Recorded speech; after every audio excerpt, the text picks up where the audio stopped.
Tengo el honor de dirigirme al cuerpo para dar el informe en mayoría de la Comisión de Derechos Humanos, Género y Equidad, o Equidad y Género, que resolvió apoyar este proyecto de ley que remitió el Poder Ejecutivo ya hace varios meses, a mitad de este año, y que el Gobierno tiene intención de que sea aprobado rápidamente. Lo que hace este proyecto de ley es crear dentro del Archivo General de la Nación una sección, una nueva sección destinada a reunir, organizar y conservar los documentos relativos al pasado reciente y a las violaciones de los derechos humanos. El Archivo General de la Nación tiene 16 secciones, esta sería una más. Dice en la exposición de motivos el Poder Ejecutivo que ratifica su más férreo compromiso con la transparencia, entendiendo necesario acercar el conocimiento de datos, acciones, así como documentos que hacen a la gestión del Gobierno la mayor cantidad de personas con mínimos o nulos requisitos y exigencias. De este modo, dice el Poder Ejecutivo, se busca facilitar el acceso a los archivos que estén en poder del Estado en forma amplia y sin restricciones, tal el caso de los denominados archivos Berruti u otros a los que se pueda acceder en el futuro. Recuerda también que la ley 18.435, que es del año 2008, asignó al Archivo Nacional de la Memoria la misión de reunir y organizar las copias de los documentos relativos a estos mismos asuntos, pero, dice la exposición, la nula actividad de dicha estructura ha determinado que no hubiera habido avances en el cumplimiento de ese objetivo legal. ¿Qué es lo que hace entonces este proyecto de ley? En 4 artículos establece que dentro del Archivo General de la Nación se crea una nueva sección que tiene los mismos objetivos que la ley 18.435. Reunir, organizar y conservar los documentos relativos al pasado reciente y a las violaciones de los derechos humanos.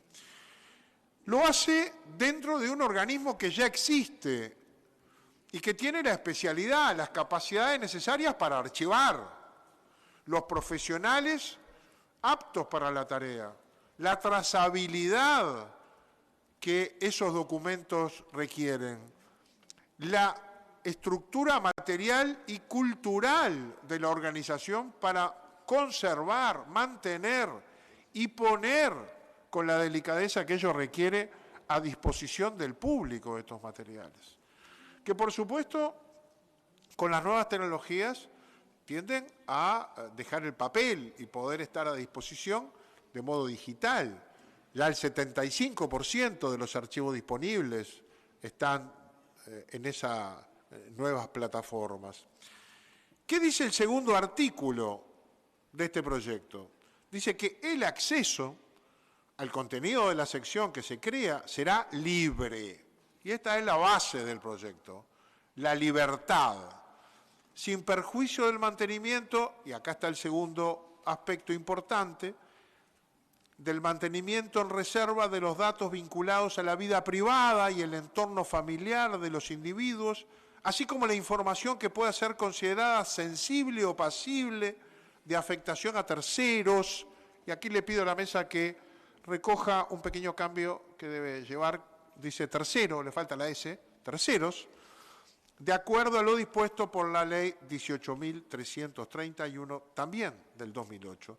Esta es la Ley de Protección de Datos Personales, es decir, que la libertad como principio del acceso tiene la limitante establecida en este artículo segundo de la reserva de los datos vinculados a la vida privada o al entorno familiar y además aquellos datos que puedan ser considerados sensibles o pasibles de afectación a terceros, de acuerdo a una ley que es la ley madre en este aspecto. El artículo tercero establece que el Ministerio de Educación y Cultura y el de Defensa Nacional, también en conjunto con AGESIC, instrumentarán los mecanismos necesarios para la publicación en línea de los contenidos no definidos como reservados, al amparo de lo dispuesto en el artículo 2 de esta presente ley. O sea, lo que se establece aquí es que estos dos ministerios y AGESID tienen que poner a disposición sencilla del público. Se va a poder acceder en línea. Tarea ideal para los investigadores, para los periodistas, para los que gusta hurgar y quieran recomponer la historia reciente. Luego el Poder Ejecutivo lo reglamentará.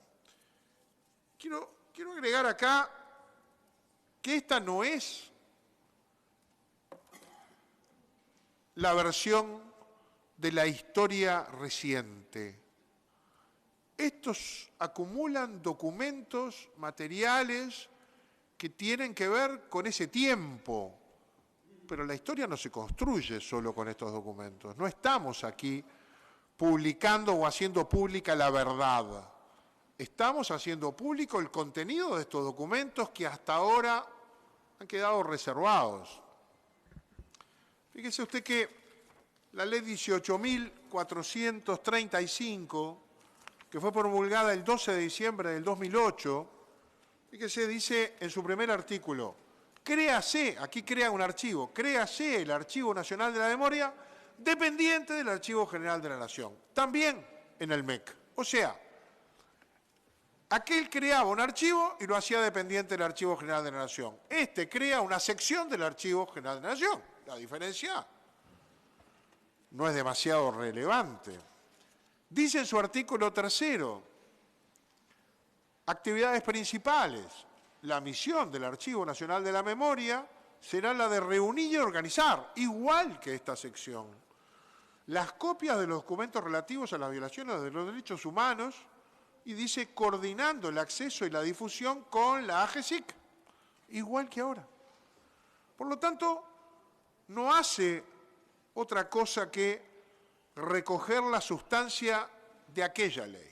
¿Por qué aparece ahora este archivo? Porque esa ley, en el capítulo 2, organización, creó un mecanismo muy complejo, creó un consejo directivo integrado por 5 miembros honorarios con voz y voto que representaban al archivo, a la biblioteca, al Museo Histórico, a la Dirección de Derechos Humanos del Ministerio de Educación y Cultura y un representante de una organización en defensa de los derechos humanos. Establecía quién tenía voz, quién tenía voto, el quórum, los cometidos, los funcionarios, el presupuesto que nunca se aprobó y un archivo que nunca funcionó. La verdad es esa. El archivo fue creado, la voluntad se expresó en el Parlamento, pero fue aquello que don Juan Pibel Devoto llamaba el progreso manuscrito. Se creó, pero nunca funcionó. Y por lo tanto, los archivos que están en poder del Estado están guardados. Solamente algunos han podido acceder a ellos, algunas cosas han trascendido y la veracidad de ellos está en cuestión. Cuando el Archivo General de la Nación, con su capacidad de gestión de estos documentos históricos, pero además con su credibilidad, con su prestigio, ponga en conocimiento público todo aquello que sea de libre acceso con las limitantes que establecíamos, sin duda será un material de consulta seguro. Lo que allí se exprese es lo que los archivos contienen. ¿Es la verdad? No lo sabemos, esa es tarea de los historiadores. Lo que sabemos es que son los archivos. Eso es lo que allí se registró. Yo he leído algunas de esas cosas que me involucran de aquella época, y algunas son verdad y otras no. Son la verdad del que hizo el acta. Son la verdad del que no estuvo detenido. Son la versión oficial de la dictadura. Eso es la verdad, es aquella verdad.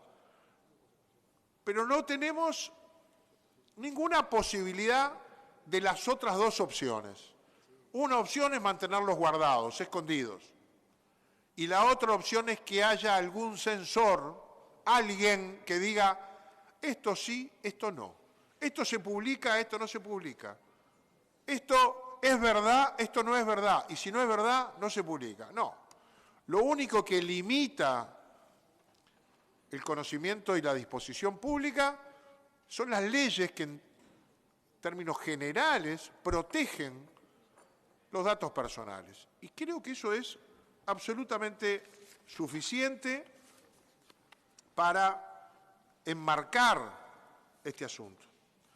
Quiero, a su vez, y para reafirmarlo, leer parte de lo que decía el ministro de Educación y Cultura en la comisión, referido a los contenidos y hasta dónde van esos contenidos, comparado con la ley 18.435, que ya tiene muchos años y que también logró el apoyo parlamentario.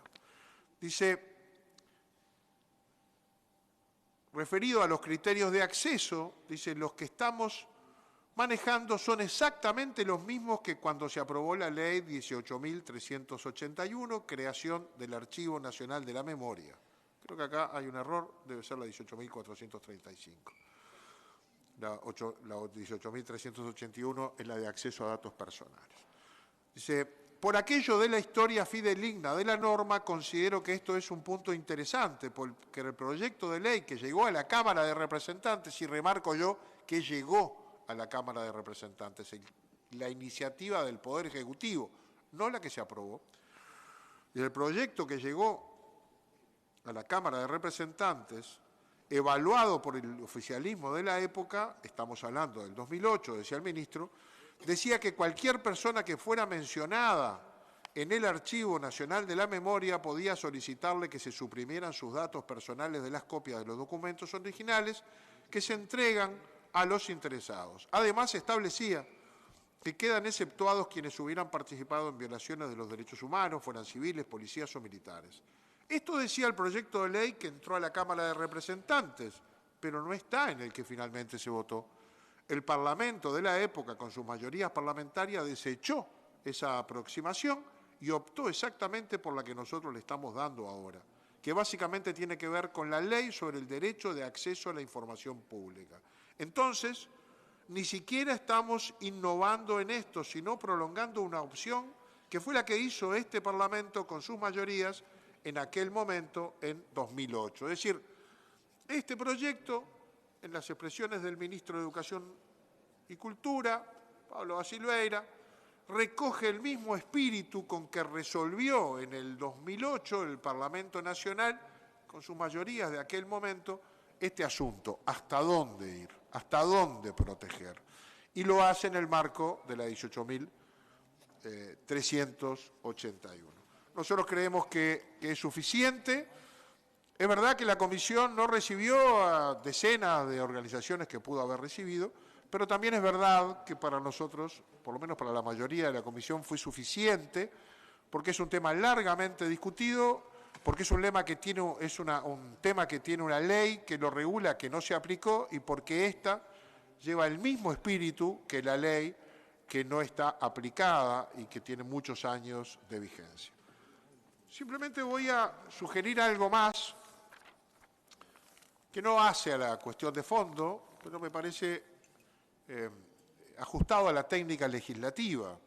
Yo creo que el proyecto debería agregar un artículo quinto que dijera: derógase la ley 18.435 del 12 de diciembre del 2008.